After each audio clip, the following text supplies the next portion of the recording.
Et maintenant, votre émission d'actu locale sur RLP. Sur Radio Libre en Périgord, aujourd'hui, nous sommes par téléphone avec Jean-Christophe Ouin, directeur artistique de la compagnie de l'Escalier qui monte. Bonjour. Bonjour.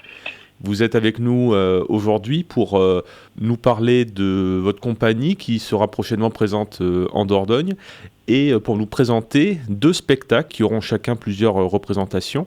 Est-ce qu'on peut commencer tout d'abord par parler un peu de cette compagnie, l'Escalier qui monte ? Eh bien oui, c'est une compagnie agenaise. Nous sommes basés à Agen. Et la compagnie vient de fêter, alors vraiment c'est tout neuf, c'était en début de mois, vient de fêter ses 25 ans. Nous produisons, nous créons des spectacles donc depuis 25 ans, donc des spectacles tout public, mais également, et c'est ce qui nous intéresse aujourd'hui, des spectacles jeunes publics. On a une centaine d'élèves qui viennent chaque semaine prendre des cours dans la compagnie. Est-ce que vous pouvez nous présenter ces 2 spectacles et le sujet qu'ils ont en commun ? Ben oui, en fait, il y a quelques années, j'ai eu envie de créer un spectacle jeune public et je me suis renseigné auprès d'amis enseignants quel pouvait être le sujet qui pouvait les intéresser.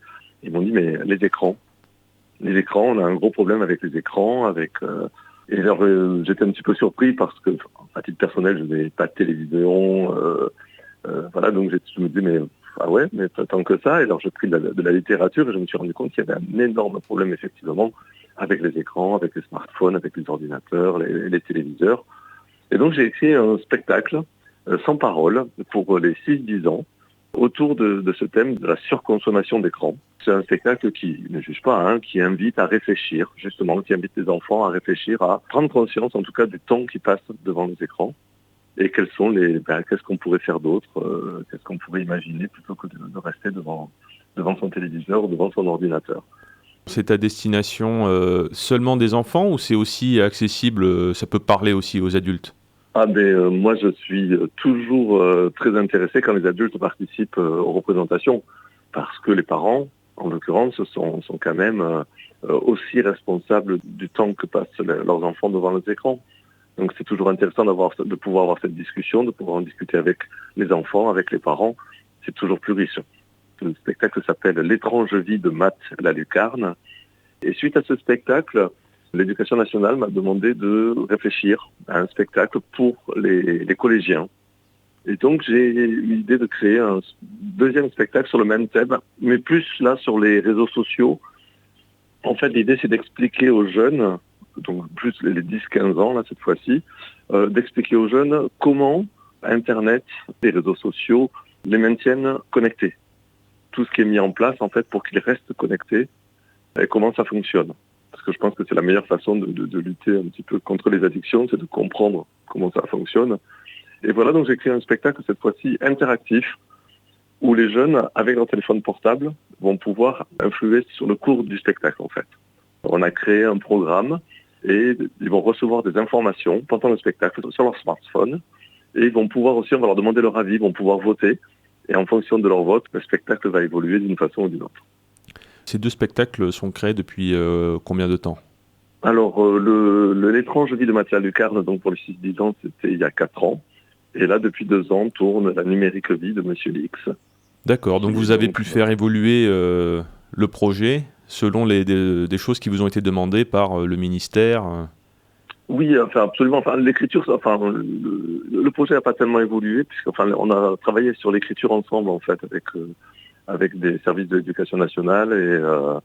Et donc voilà, on a travaillé pour avoir le message le plus clair possible et qu'il y ait aussi un aspect pédagogique au spectacle. D'accord. D'ailleurs, les 2 spectacles sont toujours suivis d'un bord de scène, d'un échange avec le public, où justement, c'est l'occasion pour les enfants et les parents de pouvoir poser des questions donc ça va des questions de comment vous avez réussi à faire ça, sur des problèmes techniques du spectacle, mais évidemment avec l'idée aussi qu'on puisse parler des écrans, qu'on puisse parler de ces addictions qui sont compliquées à gérer aujourd'hui. Ce sont des outils extraordinaires, mais qu'est-ce qu'on en fait ? Comment on les utilise ? Comment on reste maître en fait de notre pratique ? Sur le premier spectacle, sur l'étrange vie de Matt la lucarne, donc pour les 6-10 ans, on a créé avec des enseignants un jeu qui est téléchargeable gratuitement en fait sur le site de la compagnie. Ce sont des défis à réaliser en groupe, donc soit dans une classe, soit en famille, soit dans un centre aéré. Enfin voilà, en tout cas les enseignants, les parents, les animateurs peuvent s'emparer de ce jeu gratuitement après avoir vu le spectacle et vont pouvoir continuer le travail en fait. C'est un jeu, c'est 7 défis à réaliser. On peut les faire dans l'ordre qu'on veut. Enfin, c'est un jeu qui est très très malléable. Il est sous format Word, justement pour pouvoir le modifier. Chaque enseignant va pouvoir se l'approprier et continuer le travail. Du coup, continuer ce travail de réflexion autour des écrans. Est-ce qu'il y a des jeunes qui font partie de ces pièces de théâtre, des jeunes acteurs? Non, en fait, pour tout vous dire, il y a un seul acteur, c'est moi. D'accord. Mais il y a des interactions avec des personnages qui apparaissent en vidéo, puisque les écrans sont présents dans le spectacle, hein. Ne serait-ce que pour le spectacle, l'étrange vie la numérique vie de Monsieur X pour les plus grands, les résultats des votes, tout ça apparaissent à l'écran sur scène. Ils voient en direct le résultat de leur vote. Et quelle est leur réaction? Quels sont les retours que vous avez lors des échanges après vos représentations? Bon, alors déjà, il y a beaucoup de questions techniques, parce que là, ils se disent, mais comment c'est possible d'avoir une interaction comme ça, parce que le personnage que je joue dans les 2 spectacles va interagir avec d'autres personnages qui apparaissent à l'écran. Et là, ils découvrent que, en fait, c'est du spectacle, qu'en fait, il n'y a aucune interaction, hein. Ce sont des films qui passent et je sais exactement ce qui va se passer, donc je réagis, j'interviens en fonction de ce qui se passe à l'écran. Et ils ont l'impression qu'il y a une interaction. Mais il y a une grande curiosité de la part des enfants. Cette semaine, j'étais à Toulouse, avec un bord de scène qui était très court. J'avais qu'un quart d'heure en fait pour le faire. J'ai dit aux organisateurs, mais ça va être très frustrant. Ils m'ont dit, mais non, vous allez voir, ils vont pas poser beaucoup de questions.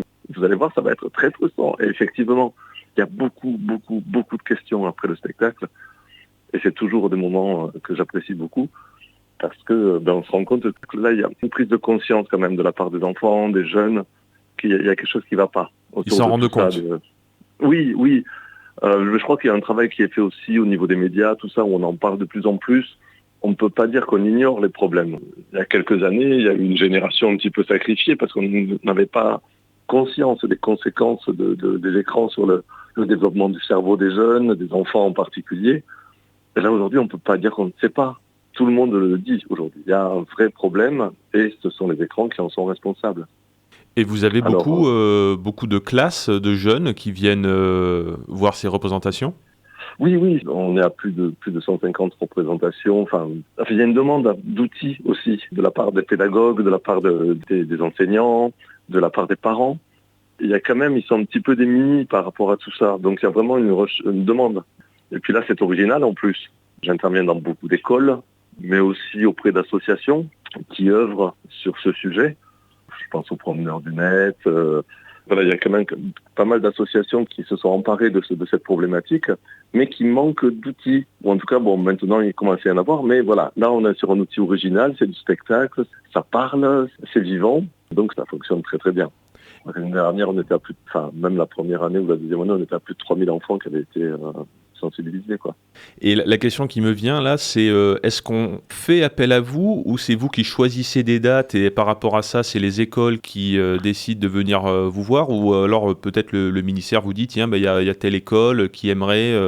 Non, alors moi, ce que je fais, c'est que le plus possible, on diffuse l'information que ce spectacle existe et c'est les personnes qui viennent vers nous en disant, voilà, moi ça m'intéresse, j'aimerais le faire venir et à ce moment-là, on se met d'accord sur une date, sur un lieu.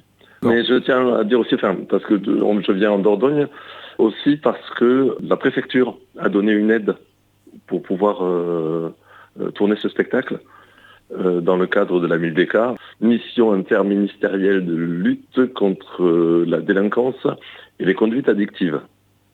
Et il se trouve qu'il y a un volet qui parle des conduites addictives sans substance sur les écrans, en fait. Et du coup, dans ce cadre-là, il y a eu une aide de la préfecture qui m'a permis de pouvoir le proposer à moindre coût. Et c'est ce qui a permis d'organiser cette tournée sur la Dordogne. Alors pour toute personne qui serait intéressée de venir voir une ou des représentations, est-ce qu'il y a un moyen de voir les jours, les dates, les horaires ?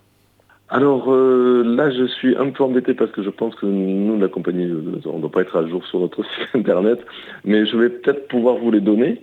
Alors moi, je les ai devant moi, parce que... D'accord. Mais sinon, je le dis aux auditeurs, on pourra mettre ça dans le lien du podcast, si vous l'écoutez en podcast sur le site. Ce sera donc, je le dis rapidement, il y aura des représentations le 16 octobre, le 17 octobre, le 21 octobre et le 5 novembre. Et les horaires seront donc en podcast avec le lien audio, donc dans l'article sous le podcast.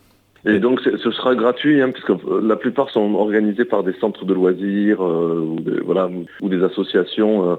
Les gens peuvent se présenter et venir à la représentation.